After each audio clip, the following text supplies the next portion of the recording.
Libre-échange de 9 à 10 heures sur RCN 90.7. Chères auditrices, chers auditeurs, bonjour. En direct sur RCN 90.7, l'émission Libre-Échange. Aujourd'hui, je reçois le docteur Aubrège avec un grand plaisir, car comme je vous avais promis au cours de notre nouvelle année 2013, on va voyager beaucoup. Aujourd'hui, on va partir sur le Bénin, mais aussi sur le Mali, parce que je reçois également mademoiselle Assita, je dis pas de bêtises, elle m'a repris 2 fois là, Touré, qui est d'origine du Mali, et le Mali qui fait partie de l'actualité. Docteur Alain Aubrège, vous menez une action, je vais dire, d'intérêt général des collectivités, et notamment dans un pays qui s'appelle le Bénin. Est-ce que, au travers d'une association, donc votre association, elle s'appelle l'association Gamia. Gamia. Qu'est-ce que ça veut dire, Gamia ?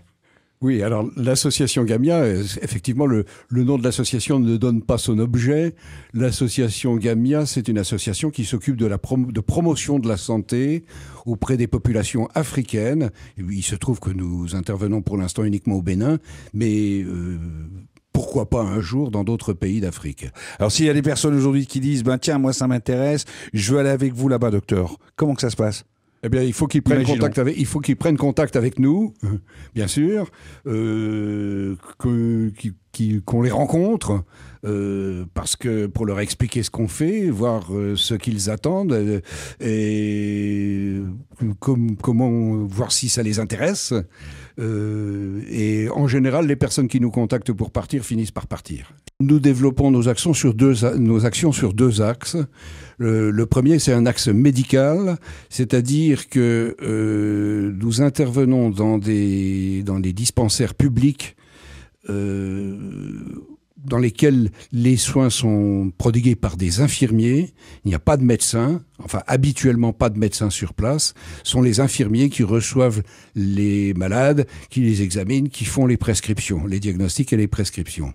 Nous intervenons donc dans ces dispensaires aux côtés des infirmiers pour les aider à améliorer leurs compétences selon leurs besoins, à améliorer leur diagnostic et à améliorer leurs prescriptions. Effectivement, au Mali, on a des problèmes, pas seulement dans les zones rurales, mais il y a aussi des problèmes dans la capitale, parce que il faut remarquer qu'au Mali, à Bamako, on n'a que 2 grands hôpitaux.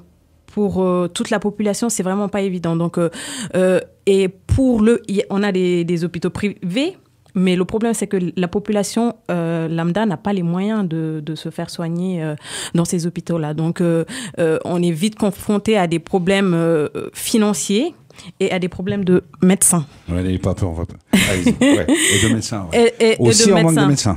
En manque de médecins, parce que souvent, la prise en charge n'est pas immédiate. Il y a des gens qui arrivent avec des cas assez graves, mais il y a une attente qui est très très longue.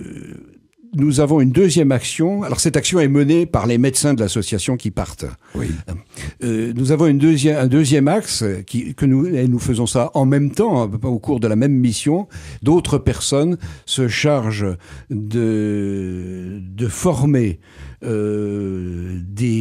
relais communautaires qui vont dans les villages pour donner des messages de prévention des maladies les plus importantes. Nous sommes intéressés évidemment au paludisme, aux maladies comme le choléra à transmission orofécale, et nous prévoyons de nous intéresser aux maladies sexuellement transmissibles. Ouais, mais c'est quelque chose d'important. Ça, c'est à la demande de nos partenaires béninois. L'objectif de notre association, c'est pas d'apporter sur place du matériel ou des médicaments, parce que bon, c'est très louable de le faire. Mais expliquez les raisons. Quand on apporte des médicaments, par exemple, on les apporte, on les donne, même si on sait comment ils sont utilisés. Une fois qu'il n'y en a plus, il n'y en a plus. Oui. Et que on peut imaginer que ça n'a pas servi à grand-chose. Et que nous, notre objectif, c'est de ne pas faire à la place des gens, mais de les aider à faire eux-mêmes. Ça, c'est un peu, je vais dire, comme a dit Confucius, je pêche pour toi, je te nourris un jour, je t'apprends à pêcher, je te nourris à vie. Le but, c'est des accompagner des aisés, mais pas se substituer à eux. Vous n'avez pas lu le premier bulletin de notre association, la phrase de Confucius était dedans. Voilà. Je dirais pas que c'est exactement pareil au Mali, le système de pharmaceutique, mais je sais que, comme on l'appelle chez nous communément, pharmacie parterre, c'est beaucoup développé. C'est-à-dire, les gens n'ont pas accès aux médicaments dans les pharmacies, donc du coup, ils se prennent pas la peine d'aller voir les médecins. Donc quand vous dites parterre, c'est au supermarché, voilà, c'est ça, pour expliquer à nos auditrices, nos auditeurs. C'est dans la rue, en fait. C'est monsieur et madame tout le monde qui s'autoproclament médecin. Et tu viens, tu lui demandes, la personne qui vend les médicaments te demande t'as quoi? J'ai mal à la tête, j'ai des courbatures. C'est elle qui dit quel médicament te procurer. C'est un fléau actuellement parce que le sida, il y en a au Mali. Il y a actuellement certaines campagnes de communication quand même qui sont faites au niveau national, mais ça règle pas tout le problème. Parce que tout le monde n'a pas une télévision, une radio. Tout le monde n'a pas de télévision, tout le monde n'a pas de radio. C'est vrai que ça commence à évoluer ces dernières années. Ils commencent à avoir... parce qu'ils n'ont pas les moyens aussi d'avoir des télévisions.